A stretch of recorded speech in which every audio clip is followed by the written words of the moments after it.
In a preview clip of an upcoming Fox News interview, Donald Trump was pressed by a visibly skeptical MAGA Fox News host, Maria Bartiromo, about the efficacy of his military strikes against Iran's nuclear capabilities, at a time when Republican lawmakers briefed on the strikes indicate that enriched uranium may have been relocated by Iran in advance.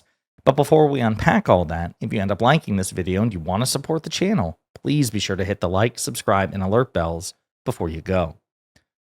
All right, folks, this is interesting. MAGA Fox News host Maria Bartiromo, who loves Donald Trump, who grades Trump on a curve, who viciously defends Trump's agenda, is also someone who occasionally, because she is so loyal to Trump's agenda, will actually call the Trump administration out for failing to deliver, or sometimes its approach to that agenda, right? So she will occasionally push back on Trump and even to his face, which is what she did here in this preview clip, asking about Iran's enriched uranium and whether or not some of it was relocated in advance of the strikes. And she pressed Trump with visible skepticism. Do you think that the Iran regime hid some of the enriched uranium before the strikes? No. You mean, did they take it out of the deep one? No. Because you were pretty clear you can't have a weapon, you're going to have to come to the talk, something's going to happen. I don't think they did. No, I think, first of all, it's very hard to do. It's very dangerous to do. It's very heavy, very, very heavy. It's a very hard thing to do. Plus, we didn't give them much notice because they didn't know we were coming until just, then. And nobody thought we'd go after that site because everybody said that site is impenetrable. Because I saw reports that there were 400 kilograms, 800 pounds that they moved. Yeah. But I wonder if it's traceable. I mean, if they were to have moved They didn't move anything. They didn't move anything. You know what they moved? Themselves. They were all trying to live. They didn't move anything. I think it's fascinating that a Fox News host, again, felt comfortable pressing Trump on this pretty persistently and talking about reports that she had read indicating that some of the enriched uranium had been moved in advance. Again, these are reports, these are indications that have been widely circulated as we continue to get more information about the efficacy of the strikes on Iran's nuclear facilities.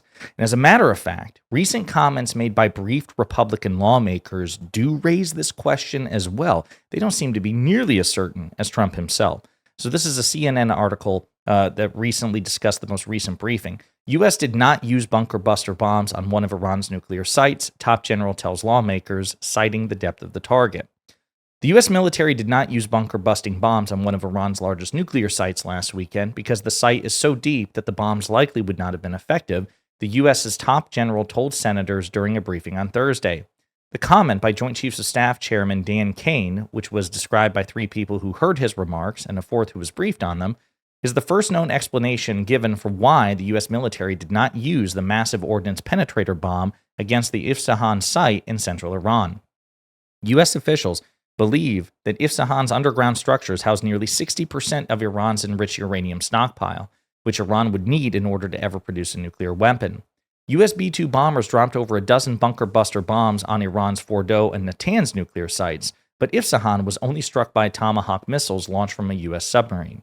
The classified briefing to lawmakers was conducted by Kane, Defense Secretary Pete Hegseth, Secretary of State Marco Rubio, and CIA Director John Ratcliffe. A spokesperson for Kane declined to comment, noting that he cannot comment on the chairman's classified briefings to Congress. During the briefing, Ratcliffe told lawmakers that U.S. intelligence community assesses that the majority of Iran's enriched nuclear material is buried at Isfahan and Fordow, according to a U.S. official. Most, okay? Democratic Senator Chris Murphy of CNN told CNN Thursday night after receiving the briefing that some of Iran's capabilities, quote, are so far underground that we can never reach them. So they have the ability to move a lot of what has been saved into areas where there's no American bombing capacity that can reach it. This, again, is what's generating so much of the question.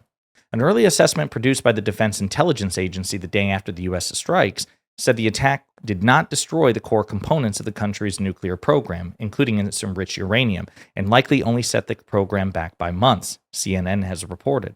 It also said Iran may have moved some of the enriched uranium out of the sites before they were attacked. The Trump officials who briefed lawmakers this week sidestepped questions about the whereabouts of Iran's stockpile of already enriched uranium. Trump again claimed Friday that nothing was moved from the 3 Iranian sites before the U.S. military operation. But again, it's interesting that the people who actually deal in the intelligence totally sidestepped it. Why would they simply not corroborate and prove and substantiate Trump's claims? Moreover, again, note the article here, but Republican lawmakers emerged from the classified briefings on Thursday acknowledging that the U.S. military strikes may not have eliminated all of Iran's nuclear materials. But they argued doing so was not part of the military's mission. So again, they're sidestepping it. Okay, maybe we didn't get all of the enriched uranium. Maybe we didn't get all of the nuclear materials. But you know what? That wasn't even part of the mission anyway. It's almost like a tacit concession, right? That's why Maria Bartiromo was pressing Trump on this. Like, okay, listen, you speak in superlatives. You speak in hyperbole. Everything is 100%. Everything is perfect. Everything is the greatest. Is that true in this case? Did you accomplish 100% of the objective, which was to totally cripple Iran's ability to ever produce nuclear weapons? Because the evidence seems to be that that's not entirely true, that the strikes did substantial damage, which Trump can take a victory lap about. Trump is, of course, welcome to say, hey, listen, I set them back months or years. That is in and of itself a success, but Trump is hoisting himself by his own petard by setting an almost unworkable standard and providing absolutely no substantiation for it.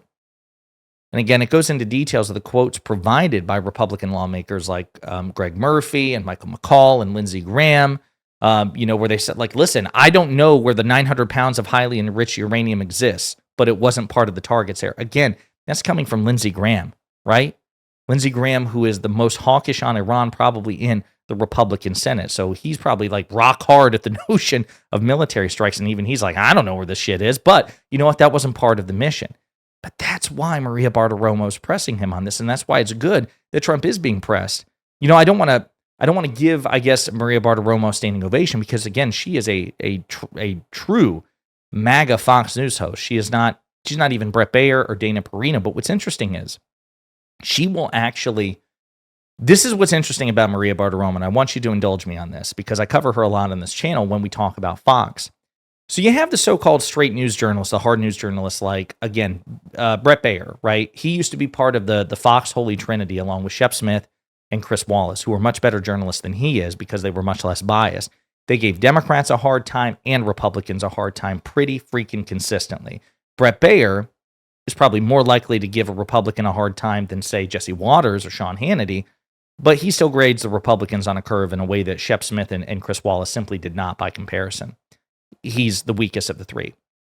He's the only one still there. Maria Bartiromo, in many ways, will push back on Trump in ways that Brett Baer won't do it. It's so fascinating to watch her in real time. We've done multiple videos about where she's either criticizing the Trump administration, criticizing Republicans to their face, or even pushing back on Trump. And I think the difference is she can get away with it because you can even see it in her eyes, you hear it in her voice.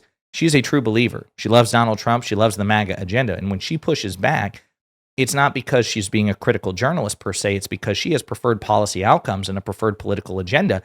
And she sometimes questions the efficacy of the strategies and the rhetoric used to adopt those policy outcomes, right? So it's almost like, hey, listen, I'm asking you this genuinely to understand so I can cheerlead for you. And it seems to be persuasive to a lot of people like, oh, I get it. She's not giving me a hard time because she's an objective journalist. She's giving me a hard time because she's trying to sell my agenda. And none of this makes sense to her the way we're going about it. So it almost gives her a credibility with MAGA that, quite frankly, I don't think Brett Baer would have, because when Brett Baer occasionally asks tough questions of Republican lawmakers, it's not done from, a MAGA perspective, right? Even though he clearly grades Trump on a curve, he's not as much of an overt MAGA Fox News host as Bartiromo. So he has no credibility. Oh, shit, Brett Baer's asking me questions? He must be just giving me a hard time. He's one of those deep state, fake news journalists. You don't hear that about Maria Bartiromo. And that's interesting, how she uses that credibility to say, hey, listen, I want to celebrate this success with you. I really, really want to, but I'm hearing reports. I mean, come on, can you give me something? Can you give me something that you took care of the enriched uranium? And all she has as of this moment is Donald Trump's word. And Donald Trump is an inveterate, unparalleled liar. So we'll see what happens. Hopefully they did get it all, but we'll see what happens. Right now, there is ample reason to question that. The actual intelligence briefing to lawmakers on both sides coming from Rubio, Hegseth, Ratcliffe, privately off camera, they sidestepped the issue. They didn't say, oh, hell yeah, we got it all, and here's the proof. They were just like, let's not talk about it. That's not part of the mission. And then the Republican lawmakers emerging from that, going to the press, like, yeah, we're not so sure, but you know what? It wasn't part of the mission anyway, so we can still call it a 100% success. seems to me that indicates they are not confident that they got it all and that Iran may indeed have moved a substantial portion of the enriched uranium, contrary to what Trump says. But we'll see. In the meantime, let me know what you think in the comments.